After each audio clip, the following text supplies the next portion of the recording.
Hello friends, ఈరోజు మనం కొత్తిమీర రైస్ ఎలా ప్రిపేర్ చేసుకోవాలో చూసుకుందాం ఫ్రెండ్స్. సో ఈ వీడియో మీకు చాలా బాగా నచ్చుతుందని నేను ఎక్స్పెక్ట్ చేస్తున్నాను ఫ్రెండ్స్.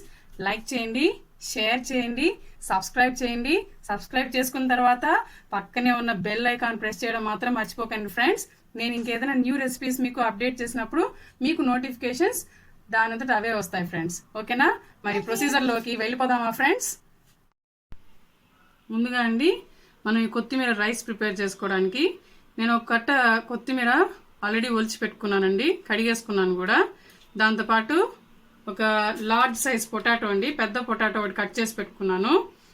ఒక 50 గ్రామ్స్, ఒక 10 to 15 అండి బీన్స్ తీసి పెట్టుకున్నాను కట్ చేసుకొని. నెక్స్ట్ ఒక క్యారెట్ కట్ చేసుకున్నానండి. ఒక 3-4 చిల్లీస్ కట్ చేసి పెట్టుకున్నాను. 2 పెద్ద ఆనియన్స్ అండి, ఇవి కూడా కట్ చేసి పెట్టుకున్నాను. దాంతోపాటు గ్రీన్ పీస్ అండి, జింజర్ గార్లిక్ పేస్ట్ అండ్ కొద్దిగా పుదీనా అండి ఫ్లేవర్ కోసము. ఆల్రెడీ ఇది వేస్తున్నాను. ఇదేంటంటే ఇది కొంచెం ఫ్లేవర్ ఎన్హాన్స్ చేయడానికి పుదీనా తీసుకున్నానండి.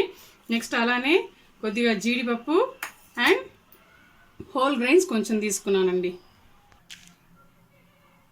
నెక్స్ట్ మనం తయారీ విధానంలోకి వెళ్ళిపోతాం ఫ్రెండ్స్. ఇప్పుడు చూడండి, నేను ముందుగా కొంచెం ఆయిల్ హీట్ చేసుకున్న తర్వాత ఈ హోల్ మసాలా ఉంది కదండి, ఈ మసాలా దాంట్లో వేసుకుంటున్నానండి. వేసుకొని నేను కొద్దిగా రోస్ట్ చేసుకుంటున్నాను. ఇప్పుడు ఈ హోల్ మసాలా కొంచెం ఫ్రై అయిపోయిందండి.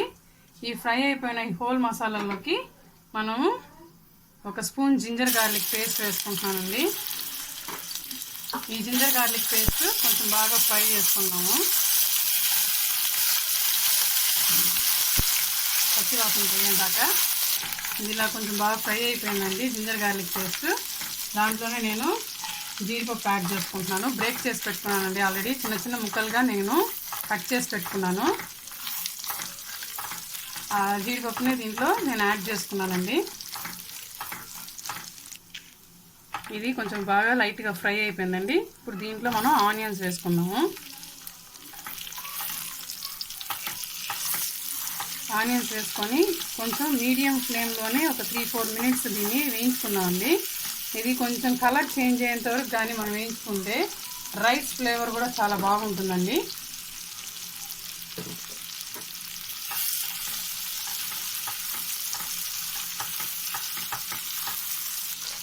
ఈ ఆనియన్స్ కొంచెం తొందరగా వేగాలి అంటే మనం కొద్దిగా ఉప్పు వేసుకున్నాం దీంట్లో. ఉప్పు వేసుకొని మగ్గనిద్దాం దీన్ని. చూసారా, ఎర్రగడ్డలు బాగా ఫ్రై అయిపోయాయి కదండి. ఇందులోనే నేను ఇప్పుడు కొంచెం పచ్చిమిర్చి వేసుకుంటున్నాను. నేను నాకు చూపించాను కదండి కొత్తిమీర, ఆ కొత్తిమీరని ఇదిగోని ఇలాగా పేస్ట్ చేసుకొని దీంట్లోకి యాడ్ చేసుకుంటున్నానండి.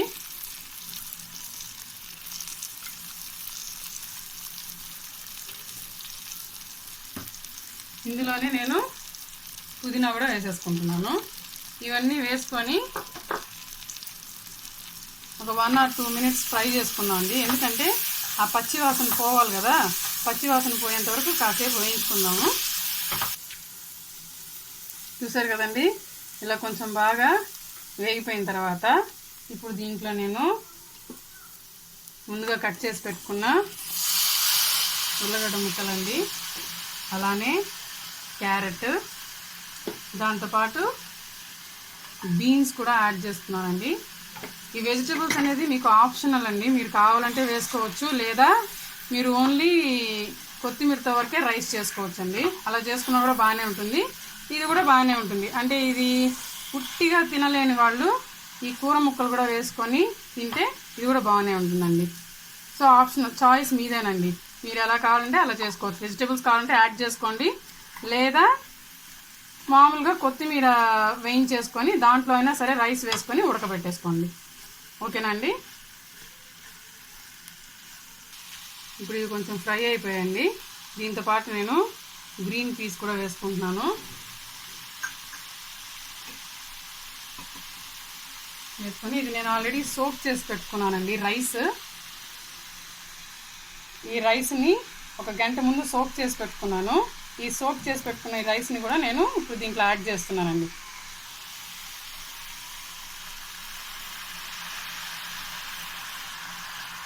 నేను ఒక 2 గ్లాసెస్ రైస్ తీసుకున్నాను.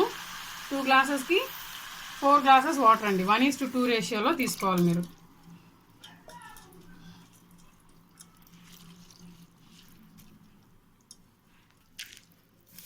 ఇదంతా కలిపేసుకున్నాం కదండి. కలిపేసుకున్న తర్వాత ఉప్పు కూడా అడ్జస్ట్ చేసుకోండి కొంచెం. నేను ఆల్రెడీ ఇందాక 1 స్పూన్ వేసుకున్నాను కదండి. దాంతోపాటు ఇప్పుడు నేను ఆల్మోస్ట్ అలా ఒక 1.5 స్పూన్ యాడ్ చేస్తున్నానండి. ఎందుకంటే వెజిటబుల్స్ అన్నీ కూడా వేసున్నాం కదా. సో 1.5 స్పూన్ యాడ్ చేసి జస్ట్ మిక్స్ చేసుకుంటున్నానండి. దీంట్లో కారం మైల్డ్గానే వేస్తున్నాను నేను, ఎందుకంటే చిన్నపిల్లలు కూడా తినేటట్లు ఉంటుంది. మనం కావాలంటే మనం ఎలాగో రైతా వేసుకుంటాం కాబట్టి రైతాలో మీరు కొంచెం ఆనియన్స్ కూడా కట్ చేసుకొని సన్నగా వేసుకుంటే మీ కారానికి తగ్గట్టు మీకు టేస్ట్ అడ్జస్ట్ అవుతుందండి. ఇది బాగా కలిపేసుకున్న తర్వాత ఇప్పుడు దీన్ని మూసేసుకుంటున్నానండి. ఒక 1 విజిల్ వచ్చిన తర్వాత నేను సిమ్లో పెట్టేస్తానండి. సిమ్లో పెట్టి ఒక 5 మినిట్స్ దాకా నేను సిమ్లోనే ఉడికిచ్చి ఆపేస్తానండి. అంటే 2-3 విజిల్స్ కూడా అవసరం లేదు. 2-3 విజిల్స్ వస్తే మళ్ళీ అన్నం అడుగంటేస్తుందండి.